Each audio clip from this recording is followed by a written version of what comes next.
Hello, my name is Jake Kaiser, and I just got back from an incredible trip to Chamonix. Chamonix is the quintessential mountain town in France, right on the border of Switzerland and Italy. And as I was doing this trip, my original intent was to solo Mount Blanc, the tallest mountain in Europe. But due to the conditions this year, it was just a little unsafe. So I just decided to explore the area and get as much Alp goodness in as I could.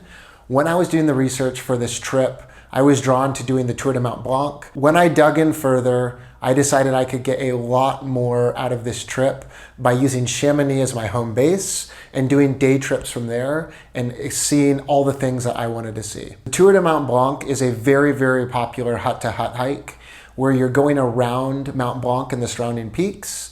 And it's very popular for good reasons. It looks incredible. I'm looking forward to do it in the future. Yet for the short time I had, I think I was really able to squeeze a lot more in on my trip.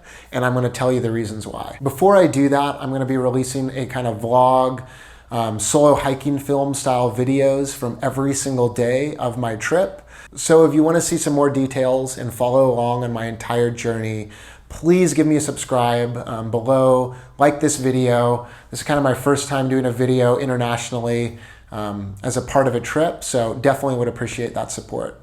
The number one reason is that by having Chamonix as a home base, you have way greater flexibility. When you're doing the Tour Du Mont Blanc, you have to get from whatever hut you have booked to the next hut.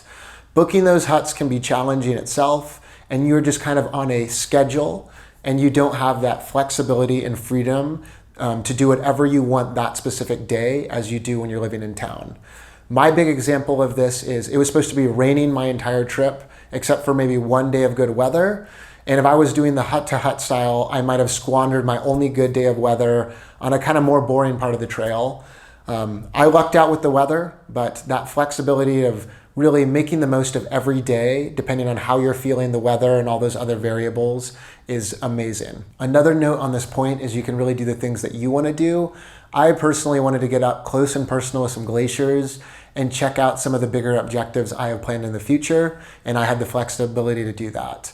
The kind of final item here is that unlike the US, Chamonix and the surrounding areas has such amazing infrastructure that you don't need to be out at a hut to be able to get somewhere really cool quickly. You can use trams, gondolas, and trains to within a few minutes, really half an hour, get to the top of a peak or get somewhere really interesting to hike from there. The second point I'll mention is by having a home base, you're able to really explore only the best of the best. This kind of ties into doing the best things on the best days, but I had a short trip and I knew some of the views that I wanted to see.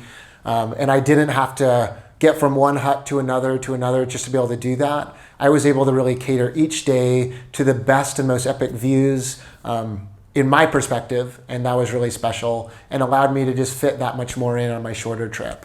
The third point is I felt like I had a little bit more cultural experience in Chamonix because I saw all the people moving in and out of town. The Tour Du Mont Blanc seemed to have a lot of British people and American people, but in town you have just a wider variety. I also got to eat whatever food I wanted every night and kind of have a lot more culinary choices. I got to make my own food and go to the grocery store and pick up some amazing cured meats and cheeses. I got to explore every bar in Chamonix and look for the coldest beer. And I got to meet a lot of just people going in and out of town by staying in Chamonix. And the final point that was a big benefit for me is I had a cute little studio with my own bed. I love hostels and hostel style living, the energy and the people you meet. But for this trip, I really wanted my good sleep. It was really nice having a kitchen, and it was nice having a lot of privacy and being able to have my own space. These are the main reasons why I really am happy about the way I planned my trip. And I think a lot of people who are looking at doing the Tour Du Mont Blanc or just looking at exploring the French Alps in general can hopefully take something away from this video. I really hope you enjoy some of this footage. And as I said earlier, I'm going to be releasing all this footage and much more in kind of day-by-day style videos of my trip to Chamonix.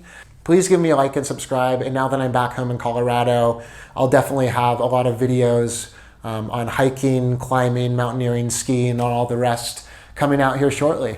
Thank you so much and have an amazing day.